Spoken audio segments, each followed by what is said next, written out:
Hi friends, నా పేరు Surendra. Welcome back to my channel. Promo 2 చూస్తుంటే మాత్రం చాలా గట్టిగా ప్లాన్ చేశాడు మైక్ కనిపిస్తుంది.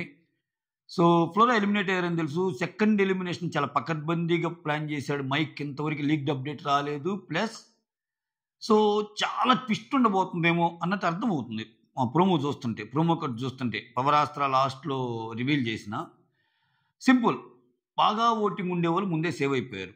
తనుజ కానీ, కళ్యాణ్ కానీ వీళ్ళందరూ. సో మిగిలిన వాళ్ళందరికీ సోసో ఓటింగే. కాబట్టి దీంట్లో కొంచెం మీడియా కోర్ ఓటింగ్ ఉన్న వాళ్ళు సుమన్ అండ్ సంజన అయితే లీస్ట్, అంటే లీస్ట్కి బాటమ్కి మధ్యలో ఉండేవాళ్ళు ఇంకా శ్రీజ కానీ, డెమాన్ కానీ, రీతు కానీ. ఓకే, ఇంకా దివ్య ఉంటే దివ్య ఆల్రెడీ సేవ్ అయిపోయింది, ఫ్లోరా ఉంటే ఫ్లోరా వెళ్ళిపోయింది. సో ఈ వారం ఎలిమినేషన్లో డెమాన్ అయినా, రీతు అయినా, శ్రీజ అయినా, సంజన అయినా వీళ్ళలో ఒకరు ఎలిమినేట్ అవ్వడానికి ఛాన్స్ ఉంది. ఆ వాటికి వస్తే భరణి కూడా పెద్ద ఓటింగ్ లేదు. ఓకేనా. పవర్ అస్త్ర ఎలా వాడబోతున్నాడు అనుకంటే ముందు ఒక ఈక్వేషన్ డిరైవ్ చేశాడు. ఇప్పుడు పవర్ అస్త్ర ఎలా వాడాలి అన్నది కూడా ఇండైరెక్ట్ హింట్స్ అనమాట. నాకు సార్ ఎవరినైనా పొగట్టడం, నాకు సార్ ఎవరినైనా తిట్టడం, నాకు సార్ ఏదైనా చేయటం అనేది దేన్ని ఇండికేట్ చేస్తుందంటే వీళ్ళకేం బాగానే ఉంది, వీళ్ళు కరెక్ట్ డెసిషన్ తీసుకున్నారు అని నాకు సార్ నోటి నుంచి వచ్చినప్పుడు వాళ్ళకి అగనెస్ట్గా వెళ్ళలేనంత అన్నట్టు ఉంటుంది. ఇక్కడ ఎన్ని కాంబినేషన్ సెట్ చేయొచ్చు చూడండి. ఇక్కడ అంటే పవర్ అస్త్ర గెలిచింది ఇమ్మాన్యుల్ అని మనకు తెలుసు. డీమాన్ రీతుని లాస్ట్లో పెడితే అసలు అల్టిమేట్, అసలు అంటే ఎవరు సేవ్ అవుతారా, ఎవరు పోతారా అనేది ఒక ఉత్కంఠ. వీళ్ళిద్దరిలో ఆయన అసలు ఎవరిని సేవ్ చేస్తాడు అనేది భయంకరమైన ట్విస్ట్. ఓకేనా. సరే, అది పక్కన పెట్టేద్దాం. ఏమన్నా సంజన గారికి షాక్ ఇద్దాము, ఆమె ఓటింగ్ ఎక్కువ ఉందనుకుంటుందేమో అని చెప్పడానికి రీతుని, సంజన గారిని పక్కన పెడితే ఖచ్చితంగా వితౌట్ సెకండ్ థాట్ సంజనాని సెలెక్ట్ చేసుకోవాలి ఇమ్మాన్యుల్కి సంజనతో ఉన్న బాండ్ ఎటువంటిది. సో పొరపాటున ఇమ్మాన్యుల్ సంజనాని లేదు నాకు అంటే ఇక్కడ ఇంకో ట్విస్ట్ కూడా పెట్టవచ్చు. ఇక్కడ ఇది నీకోసం ఆడుకునే ఛాన్స్ ఉంది, వేరే వాళ్ళ కోసం ఆడుకునే కూడా ఛాన్స్ ఉంది పవర్ అస్త్రాకి. అంటే అంత కష్టపడి పవర్ అస్త్ర గెలిచినప్పుడు ఆబ్వియస్గా అంతే కదా. సో అన్నప్పుడు సో తనను మించి ఇప్పుడు ఏదైతే చెప్పాడో అమ్మా అమ్మా అన్నట్టు ఎక్కువ ఎమోషన్ చూపించే ఇమ్మాన్యుల్కి సో సంజనాని అండ్ రీతుని లాస్ట్లో పెడితే సంజనాని సెలెక్ట్ చేస్తాడా, తనకంటే ఎక్కువ మా అమ్మ తర్వాత అమ్మ అంటున్న అమ్మ కోసం నిలబడతాడా లేదా అని చెక్ చేయాలనుకున్నాను అనుకో, చెక్ చేయొచ్చు. అసలు అది వాడకుండా కూడా ఉండొచ్చు, వాడచ్చు. అసలు ఎన్ని ఈక్వేషన్స్ ఉన్నాయి మనకు. ఓకంది నేను గేమ్ అబ్బా, నాకు గేమ్ పరంగా ఇష్టం సార్, సంజనా గేమ్ అంటే నాకు ఇష్టం అలా అని చెప్పి రేపు ఎప్పుడైనా నేనే పోవచ్చు కదా, నేను ఎవరికి వాడను సార్ అన్నాడు అనుకో, అప్పుడు యాక్చువల్గా ఇంకా వీళ్ళిద్దరిలో పవర్ అస్త్ర వాడలేదు కాబట్టి సో దీనివల్ల జరిగింది సెకండ్ లిస్ట్ ఓటింగ్ వీళ్ళు అని చెప్పి పంపొచ్చు. ఆ అవకాశం కూడా ఉంది అంటున్నా. సో మనం అనుకుంటున్నాం పవర్ అస్త్ర ఈ వీకే వాడొచ్చు, పవర్ అస్త్ర వల్ల ట్విస్ట్ జరుగుతుందని. ట్విస్ట్ జరగకుండా కూడా ఉండొచ్చు. ఒకటి, తన కోసం వాడాడు అనుకో, అమ్మ కోసం వాడి రీతు పోయిందనుకో, ఎక్స్పెక్టెడే. అమ్మ కోసం కూడా వాడకుండా ఉంటే, అమ్మ కోసం కూడా వాడకుండా తన కోసం ఉండుకుంటే ఖచ్చితంగా అక్కడ సంజన వర్సెస్ సిమ్ము కూడా చిన్న మనస్పర్ధలు. అరే నీకు ఎలాగూ ఉంది కదరా, నువ్వు చాలా గెలుస్తున్నావు కదరా, సో నాకు తక్కువ ఉంటేనే కదరా నేను లాస్ట్లోకి వచ్చింది, అమ్మ అని మాట అంటే కదరా, ఎందుకు చేయలేకపోయావురా, ఆ రకంగా అటు తీసుకెళ్దాం అనుకున్నాను అనుకో గేమ్ని బిగ్ బాస్. ఇది కూడా పెట్టవచ్చు. అసలు భరణి చాలా అనుకుంటున్నాడు, ఈ భరణి సంగతి ఏదో తేలుద్దాం వెనక్కి లేదనుకున్నప్పుడు రీతు భరణి పెట్టవచ్చు. నేను ఎందుకు అన్ని ఈక్వేషన్స్లో రీతు పేరు చెప్తానంటే రీతు లిస్ట్లో ఉంది. సో రీతు పక్కన పెట్టే క్యాండిడేట్ చాలా ఇంపార్టెంట్. సో ఈ పవర్ అస్త్ర విషయంలో సో రీతు భరణి పెడితే ఒకలాగా వెళ్తుంది, రీతు సంజన పెడితే ఒకలాగా, రీతు డెమాన్ పెడితే ఇద్దరు ఏడుస్తారు. ఇంకా ఇందిరా స్వామి అసలు ఇప్పుడు ఎవరు పోయినా ఏంది మా గేమ్ అన్నట్టు. సో ఒక పెద్ద భారీ స్కెచ్కి రెడీ చేశాడబ్బా బిగ్ బాస్ అయితే. వచ్చే ముందు అంటే ఇప్పుడు దాకా ఏంది రీతు అసలు వెళ్ళదు అన్నట్టు అనుకుంటున్నాం, కానీ ఏమో చెప్పలేము. మర్చిపోయి ఇక్కడ ఇంకొకరు సుమన్ కూడా ఉన్నారు, రీతు సుమన్ కూడా పెట్టవచ్చు, అవకాశాన్ని కొట్టిపారేయలేం. కాకపోతే సుమన్ సేవ్ అవుతాడేమోనని గట్టిగా అనిపించింది అబ్బాయి ఈ ప్రోమోలో.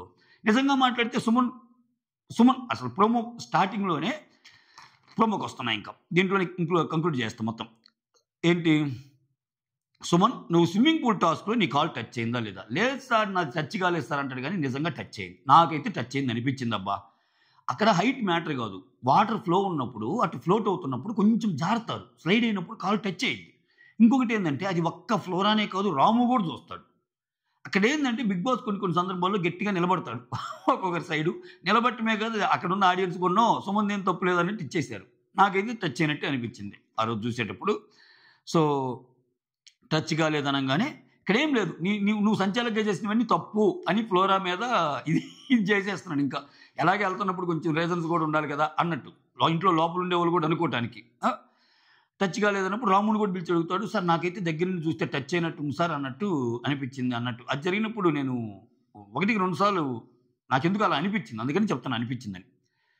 ఆ తర్వాత సో, దీన్ని బట్టి చూస్తే బాగానే సుమన్ కొంచెం అంత పాజిటివ్‌గా మాట్లాడారు అంటే, నువ్వు చాలా నిజాయితీ పరుడివి అది ఇది అన్నట్టు ఏదో ఒక డైలాగ్ కూడా ఉంటదన్నట్టు అప్డేటు. సో, నువ్వు చాలా జెన్యూన్‌గా ఉంటావు సుమన్, నీ గురించి నాకు తెలుసు. ఆడియన్స్ కూడా చూడండి ఎలా ఉన్నారో, ఇటువంటి కాయిన్ డైలాగులు వాడారనుకో, సో, ఖచ్చితంగా అంత చెప్పి నిన్న గోల్డ్ కార్డ్ ఇచ్చి ఈరోజు ఇంత ఇది చేశాక సుమన్‌ని పంపిస్తారా? సుమన్‌ని పంపిస్తే కొంచెం ఏదన్నా అట్‌లీస్ట్ ఇంకొక నెక్స్ట్ వీకో, ఆపై వచ్చే వీకో స్పేర్‌గా పెట్టుకుంటారా? ఇప్పుడు ఫ్లోరా, సుమన్ ఇద్దరెళ్తే అది ఎక్స్‌పెక్టెడ్ లాగా అయ్యిద్ది. షో కోసం పంపించారని. ఇప్పుడు సుమన్ కాకుండా ఇంకొకరు ఎవరన్నా రీతూనే పంపించారనుకో, డిమాండ్‌నే పంపించారనుకో, అట్లా ఎలా ఉంటది అన్నది ఆ థాట్ నుంచి గాని ఆలోచిస్తే భయంకరంగా ఉండబోతుంది ఎపిసోడ్. ట్రస్ట్ మీ భయంకరంగా ఉండబోతుంది. ఇక్కడ ఆ తర్వాత రీతూ డిమాండ్ పిలిచి బెలూన్ టాస్క్‌లో నువ్వేందమ్మా ఊది అలా ఆడమంటే స్ట్రాటజీ అని చెప్పి అలా పక్కన పెట్టడం కరెక్టేనా రీతు అన్నట్టు ఆమెను అడిగితే, సార్ నాదేం తప్పు లేదు సార్, నేను అప్పటికి సంచాలకుని కూడా అడిగాను సార్ అని ఇమ్ము మీద అంటారు. ఇక్కడ ఇమ్ము గురించి అదేం లేదు సార్, నేను అలా ఏం చెప్పలేదు సార్, నేను వేరే రకంగా చెప్పాను, ఆమె అన్నట్టేం కాదు అన్నట్టు ఏదో చెప్పబోతాడు. చెప్పి అప్పటికి నా హైట్ నాకు అడ్వాంటేజ్ అవుతుంది అందుకని అలా చేశాను అన్నట్టు అనింది అన్నట్టు అంటాడు. బట్ అక్కడ ఇమ్మాన్యుల్ చూస్తే ఇమ్మాన్యుల్ ఏదో చెప్పినట్టు రీతుకి ఏదో క్లాస్ పడినట్టుంది. ఇమ్మాన్యుల్కి గట్టి క్లాస్ పడింది అప్డేట్స్ వచ్చింది దాన్ని బట్టి చూస్తుంటే. నువ్వు ఎలానే కానీ సంచాలకుగా చిన్న చిన్న తప్పులు చేస్తే నీ గోల్డ్ కాస్త బ్లాక్ కూడా అయిద్దని చెప్తాడంట. అంటే ఏంది ఇక్కడ ఒక మాట అంటాడు. మీరు కానీ ఆ గేమ్ను కానీ చూస్తే లైవ్లో స్ట్రాటజీనే అది కదా, ఎందుకు అలా చెప్పటం? ఇప్పుడు చాలామంది అడుగుతారు ఉఫ్ ఉఫ్ అని ఊదాలి కదా అలా అంటే. ఏమో ఇప్పుడు అక్కడ శ్రీజ కూడా ఇంక్లూడ్ అయింది. శ్రీజ కూడా అడిగినప్పుడు మనకి ఆన్సర్ రాలేదు కదా బిగ్ బాస్ నుంచి, అప్పుడు మనం ఎలా అయినా ఆడొచ్చు కదా అన్నప్పుడు అందరూ ఆ బెలూన్ని మూతి దగ్గర పెట్టకుండా పక్కన పెడతారు. అందుకే కదా సంజన గారిని ఆ రోజు అంత పొగిడేది, గేమ్ని కరెక్ట్గా అర్థం చేసుకుంది నువ్వే అని. సో ఆ విషయంలో ఇమ్మాన్యుల్ స్టాండ్ ఫస్ట్ వేరేలాగా ఉంటుంది. అసలు అది స్ట్రాటజీనే అది కదా, అందుకని అక్కడ పక్కన పెట్టారేమో అన్నట్టు అంటాడు. దానివల్ల అంత గట్టిగా నిలబడలేడు ఆయనకి. సో ఈ విషయంలో క్లాస్ పడిందంట ఆయనకి. అంటే ప్రోమోలో కొంచెం అది చూపిలా. ప్రోమోలో మనకి రీతు మీద చెప్పాడు, రీతుకి పడింది అన్నట్టుంది, కానీ ఇక్కడ ఇమ్మాన్యుల్ కూడా పడిద్ది క్లాస్. ఓకేనా? అది మీకు ఈరోజు ఎపిసోడ్ చూశాక ఆ చిత్రం తేడతలం అయిపోద్ది. తర్వాత నువ్వు రీతు గురించి ఎందుకని అన్ని మాటలు అన్నావు అని డిమాండ్ పవన్ని అంటే, సో గేమ్లో ప్రజెన్స్ ఆఫ్ మైండ్ అవసరం కదా సార్ మనకి, ఒక్క గ్లాస్ అనేది కాదు, ఆ ఒక్క గ్లాస్ విషయంలో అంత తిట్టాలంటే నెక్స్ట్ గేమ్స్లో ముందుకెళ్ళాలంటే అవసరం కదా అంటే, నాకు సార్ ఒక మాట అంటే నాకు నచ్చలేదబ్బా, నిజంగా నచ్చల. మాడు మొహం ఒకటి వేసుకొని మూలన కూర్చొని వచ్చిన వాళ్ళందరికీ నువ్వు చెప్తున్నావు రీతు మీద. రీతుకు బాధ రాదా, కోపం రాదా? అసలు ఒక టీమ్గా ఆడేటప్పుడు ఎందుకు అలా చేయటం? అస్సలు రీతు గురించి పవన్ చేసింది కంప్లైంట్, ఒక బాధ. అరే నువ్వు మనం స్లోగా ఆడినా కానీ మనం టాప్లోనే ఉంటాం, సెకండ్ వచ్చినా కానీ మనకి ఛాన్స్ ఉంది, ఆ ఛాన్స్ని పవన్ కళ్యాణ్తో పోటీ పడి మనం ముందుకు తేవాలంటం వల్ల నీకు గేమ్ పోయిందని ఒక చిన్న ఫ్రస్ట్రేషన్లో వచ్చిన ఒక చిన్న డైలాగ్. ఆ తర్వాత ఆయన వచ్చి చాలా బాగా ఓదారుస్తాడు. ఆ డైలాగ్ అంటూ నాకు నచ్చల. మాడు మొహం వేసుకొని మూలలో కూర్చొని, ఇప్పుడు పవన్ కళ్యాణ్ గేమ్స్లోనేమో పవన్ కళ్యాణ్ అసలు నువ్వు చూడు, నువ్వు అసలు అది ఇది ఆకాశం అన్నట్టు అంటారు ఆయన చేస్తే. ఈయన చేస్తేనేమో తిడతాడు. అది ఎందుకో నాకు అంత ఎక్కల. దీని మీద మీరు కమెంట్ చేయండి. నిజమేనా? నాకు సార్ డిమాండ్ పవన్ తిట్టడం కరెక్టేనా? ఎస్పెషల్లీ ఈ డైలాగ్ మాడు మొహం వేసుకొని ఒక మూలలో కూర్చొని నువ్వు అట్లా అన్నావు అంటావు. నాకైతే నచ్చల. మీకు ఏదైనా నచ్చితే రీజన్తో కమెంట్ చేయండి. సో ఇక్కడ ఆమె కూడా చెప్పేది ఏంటంటే, నేను తప్పు చేశాను, పాపం వాడు చాలా ఫీల్ అవుతున్నాడు, వాడు కష్టపడుతున్నాను అన్నట్టు చెప్పింది రీతు కూడా. ఆయన మెయిన్ ఇంటెన్షన్ ఏంటి? గేమ్లో మనం ముందుకెళ్లాల్సింది ఏమో తొందరపాటు వల్ల అయింది అని. బాధ ఉండదా? కష్టపడి ఆడుతున్నప్పుడు ఛాన్స్ ఉన్నా, అంతకుముందు 2 రోజులు వాళ్ళు టాప్ బోర్డులో ఉండి ఆమె చేసిన ఒక చిన్న పని వల్ల గేమ్ పోతే డిమాండ్ పవన్ ఒక్క మాటే అన్నాడు. ఆ పొజిషన్లో కానీ రీతు ఉంటే ఇంకా చాలా అనేది, ఏందిరా అలా చేసావని. ఆయన అంత ఇదేమి వచ్చేపోయే వాళ్ళందరికీ కూర్చొని ఆయన అడిగినప్పుడు ఎందుకురా అలా తిడతావు, మీ ఫ్రెండే కదా అన్నప్పుడు, అది కాదులే అన్న అట్లా ఆడకూడదు అట్లా అన్నాడు. అంతేగాని దారిని పోయే ప్రతి వాళ్ళని పిలిచి రీతు తప్పు చేసింది అట్లా అనలా. ఆ గేమ్లో వచ్చిన కన్వర్జేషన్స్ వల్ల ఆయన్ని అడిగితే ఇప్పుడు భరణి వచ్చి అడుగుతాడు, "అరే ఎందుకురా అంతా నీ క్లోజే కదా రీతు వదిలేంటి." "అది కాదులన్నా గేమ్ ఆడాలి కదా" అట్లా అంటాడు. ఇక నాకు సార్ అనేది ఏంటంటే ఆమె మీద కోపంతో నువ్వు అందరికీ వచ్చేపోయే వాళ్ళందరికీ నువ్వు చెప్పావు అన్నట్టు ఒక అలిగేషన్ వేసేసాడు. అంతా జంబలగడ్డి పంబలాగా అనిపించింది నాకు ఈ ప్రోమో. జరిగింది ఒకటైతే జడ్జిమెంట్లు ఇంకో లెక్క. సుమన్ అయితే నాకు టచ్ చేసినట్టే అనిపించింది. ఇంకేదో సుమన్‌కి ఫేవర్‌గా మాట్లాడాలన్నట్టు మాట్లాడారు. రాముని కూడా తప్పు చేశారు. రాము చూసింది కూడా తప్పన్నట్టు చెప్పారు. సో ఇక్కడ అసలు తప్పే లేని డిమాండ్ పవన్‌ని తిట్టటం. ఆ తర్వాత సంజన దగ్గరికెళ్ళి సుమన్ దగ్గరికెళ్ళి శ్రీజకి నువ్వు ఎందుకు పేరుగా ఉంటున్నావు అని ఎందుకు అడిగావమ్మా అని రీతుని అడిగితే అదైతే నాకు గుర్తులేస్తారంటే నీకు కట్టేది హెయిర్ మాత్రమేనమ్మా, ఓకే, మెమొరీ కాదు అన్నట్టు అంటాడు. సో ఈ టోటల్ ప్రోమో చూశాక సుమన్కి చాలా పాజిటివ్గా మాట్లాడాడు నాకు సార్. ఒకవేళ సుమన్ని అండ్ రీతుని పక్కన పెట్టినా ఇమ్మాన్యుల్ ఎంత తెలివైనోడైనా ఇమ్మాన్యుల్లో ఒకటి ఉంటుంది, నాకు సార్ మాటలను బట్టి ఆయన గేమ్ మార్చుకుంటాడు. నాకు సరే అది తప్పు అన్నాడు అనుకో, ఓ బయట ఎలా ఉందేమో అన్నట్టు కొంచెం మారుతాడు. సో ఆ ఈక్వేషన్ ప్రకారం వెళ్తే సో ఒకవేళ నిజంగా సుమన్ అండ్ రీతుని పెడితే సుమన్ తీరు. అఫ్కోర్స్ ఈ వీడియో అయిపోయే లోపు నేను అప్లోడ్ చేసే లోపు మీకు ఇంకో అప్డేట్ వచ్చినా రావచ్చు వీళ్ళు అయ్యారని. నేను జస్ట్ అనాలిసిస్ చేస్తాను అంతే. ఇంతవరకు అయితే రాలేదు ఈ వీడియో చేసేటప్పటికి. సో సుమన్ వెళ్ళడు అంటే కొంచెం పాజిటివ్గా కూడా ఉంది అక్కడ. సో సుమన్ వెళ్ళినప్పుడు ఇంకెవరెవరు, రీతు, డెమాన్, భరణి, ఈ సంజన ఇళ్ళలో ఉండాలి. నిజంగా ఇళ్ళలో వెళ్ళే అంత సీన్ ఉందా అంటే అసలు మనకి కలరింగ్ ఇచ్చినట్టు అసలు డబుల్ ఎలిమినేషన్ ఉంటుందా లేకపోతే సింగిలేనా? అది అది అది అది ఖచ్చితంగా డబుల్ ఉంటుందని చెప్పి అప్డేట్ అయితే వస్తుంది, బజ్ వస్తుంది. సో ఆ డబుల్ ఉన్నప్పుడు వీళ్ళ నలుగురు ఎవరు ఉన్నప్పుడు సంజన గారిని నెలనీరు ఖచ్చితంగా వెళ్ళరు. సంజన గారు ఖచ్చితంగా వెళ్ళరు, ఓకే. ఎందుకంటే ఫ్లోరా సంజన ఇద్దరు వెళ్తే ఇంకా చాలా డ్యామేజ్ అయిపోద్ది షోకి. ఇంకా వాళ్ళకి లేనిపోని గేమ్స్ అన్ని ఇచ్చి ఆ ఏజ్లో వాళ్ళు చేయలేని గేమ్లు ఇచ్చి కావాలని ప్లాన్ చేసి పంపారు అన్నట్టు వస్తుంది.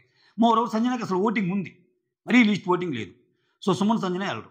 ఇంకెవరెవరు, డిమాండ్ అండ్ రీతు, వీళ్ళిద్దరిలో అర్థమవుతున్న మైక్, రీతు ఛాన్సెస్ ఉన్నాయి అది జరగవచ్చు. డిమాండ్ కూడా తీరనుకుంటున్నా. డిమాండ్ తీసినా కానీ గేమ్ సరిగా వెళ్తుంది. డిమాండ్ చాలా బాగా ఆడుతున్నాడు ఫిజికల్ గేమ్స్. వచ్చే చిట్టి పికిల్స్ రమ్య కూడా చాలా జిమ్ వీడియోలు అవన్నీ పెడుతుంది. ఏమో వీళ్ళిద్దరు కలిసి ఒక పేరుగా మళ్ళీ ఏమైనా ఫిజికల్ గేమ్స్ ఆడిస్తాడేమో బిగ్ బాస్. రీతు పోయినా పర్లేదులే, ఇంకా తక్కువ వస్తుంది కదా, మరీ టూ మచ్గా రీతు ప్లేస్లో వేరే వాళ్ళు పంపితే మనం ఏదో షోకి ఇంకేమో కోసం అన్ని అస్త్రాలు వాడినట్టు ఉంటుందేమో అని ఫీల్ అయితే తప్పితే రీతునే బెస్ట్ బెట్ ఎలిమినేట్ అవటానికి, ఎందుకంటే ఆమె తక్కువగా ఉంది. సో ఇక్కడ ఈ కన్ఫ్యూజన్లో పవరస్త్ర గురించి కన్ఫ్యూజన్లో ఇప్పుడు రీతు ఆడిన గేమ్ గురించి కూడా అన్నాడు కాబట్టి ఆమె తప్పు ఆడింది అన్న తప్పు సెన్స్లో మాట్లాడాడు కాబట్టి నాకు సారు రేపు ఒకవేళ రీతు వర్సెస్ సంజనాని పెడితే సంజన పాజిటివ్గా చెప్పారు నాకు సార్, సంజనాని తీయడు. అంటే లాస్ట్లో రీతు వర్సెస్ సుమన్ పెట్టిన సుమన్కి పాజిటివ్గా చెప్పారు. సో సుమన్ తీరు, సుమన్ బాగానే ఆడారు అంటున్నాడు కదా అన్నట్టు. రీతు తప్పులు చెప్పాడు అక్కడ. సో డిమాండ్ ఒక మాట అన్నాడు అంతే, గేమ్ పరంగా ఒక మాట అన్నాడు తప్పితే ఇద్దరిని కొంచెం రీతు మీదే ఎక్కువ నువ్వు అలా గేమ్ ఆడి ఎందుకు ఆడావమ్మా అన్నట్టు అన్నాడు. ఇప్పుడు వీళ్ళిద్దరిని పెట్టినప్పుడు మాత్రం కొంచెం ఎవరు ఎటువైపు తీసుకుంటాడు అన్నది మ్యాటర్. సో ఇక్కడ అగైన్ చెప్తున్నా నేను, పవరస్త్రాన్ని వాడటం ఎంత ఇంపార్టెంటో మనం అందరం పవరస్త్రాన్ని వాడితే ట్విస్ట్ అనుకుంటున్నాం. పవరస్త్రాన్ని వాడకపోవటం కూడా ట్విస్టే. నన్ను అడిగితే పవరస్త్రాన్ని వాడకపోవటం కూడా ట్విస్టే. పవరస్త్రాన్ని వాడటం కంటే పవరస్త్రాన్ని వాడకపోవటం ఇంకా పెద్ద ట్విస్ట్ అంట నేనైతే, ఒక అడుగు ముందుకేసి. ఇప్పుడు అంతే కదా, ఇప్పుడు లాస్ట్లో ట్విస్ట్ ఇద్దామని చెప్పి డిమాండ్ రీతుని పెట్టి అసలు వాడకపోయినా ఒకవేళ రీతు ఎలిమినేట్ అయిపోయి డిమాండ్ ఉందనుకో, డిమాండ్కి ఇమ్ముకి గొడవ అయింది. సేవ్ చేయొచ్చు కదన్నా ఒకటి ఉన్నప్పుడు, ఎందుకు నాకు అలాగూ ఓట్లు నేను అయ్యాను, రీతు కూడా ఏది కదన్నా అన్నట్టు అంటాడు. ఒకవేళ డిమాండ్ రీతు అండ్ సంజన ఉన్నప్పుడు ఇతను నేను వాడను సార్ అంటే ఇతను గేమ్ ఎక్కువ మాట్లాడతాడు, గేమ్ గురించి ఎక్కువ ఆడతాడు. ఇమ్మాన్యుల్ బంధాలు వేరు గేమ్ వేరు అన్నట్టు ఆడతాడు ఆయన దాకా వచ్చేసరికి. సో అంటే సంజన గురించి ఆడలేదనుకో, సంజన సేవ్ అయినా సంజన రీతు ఇద్దరికి పగవుతాడు, నా కోసం ఆడలేదు కదరా అన్నట్టు. సంజనకి ఎక్కువ పగవుతాడు. చెప్పలేము, ఒకవేళ అమ్మ గురికి మధ్య పెట్టాలనుకున్నాడు అనుకో, చిచ్చు నువ్వన్నీ మాటలేరా అది ఇది అంటే కవర్ చేస్తాడు ఏదో ఒకటి పోయి, అది కాదు మమ్మీ నీకు తెలుసు కదా మమ్మీ, రేపన్న రోజు నేను పోతే అట్లా మమ్మీ, నీకేం మమ్మీ ఫ్యాన్స్ ఉంటారు అది ఇది, బట్ నాకేంటి మమ్మీ, ఇట్లా కూడా అనొచ్చు. సో పవరస్త్రాన్ని వాడకపోవటం వల్ల చాలా గొడవలు వస్తాయి ఇంట్లో. పవర్ అస్త్రాన్ని వాడకుండా యాజ్ యూజువల్గా ఇంకొకరిని ఎలిమినేట్ చేశారనుకో ఓటింగ్ ప్రకారం ఖతం కదా, సూపర్ అంతే. సో ఇన్ని ఉన్నాయి. అందుకే నేను చెప్పింది చాలా కథలు ఉన్నాయి మైక్ అని. That's thank you so much. Signing off. Analysis నచ్చితే ఒక చిన్న లైకు, చిన్న కామెంటు, చిన్న షేరు. కొత్త వాళ్ళు అస్సలు సబ్స్క్రైబ్ చేయటం లేదు స్వామి, కొంచెం సబ్స్క్రైబ్ చేయండి, కొంచెం ఊపు వస్తుంది మనకు కూడా వీడియోస్ చేయడానికి. ఓకే, అలానే హైప్, కొంతమంది హైప్ పాయింట్స్ అన్నీ ఇచ్చేసామండి మీకే అన్నట్టు అన్నారు. థ్యాంక్ యూ సో మచ్, పేరు పేరున ధన్యవాదములు.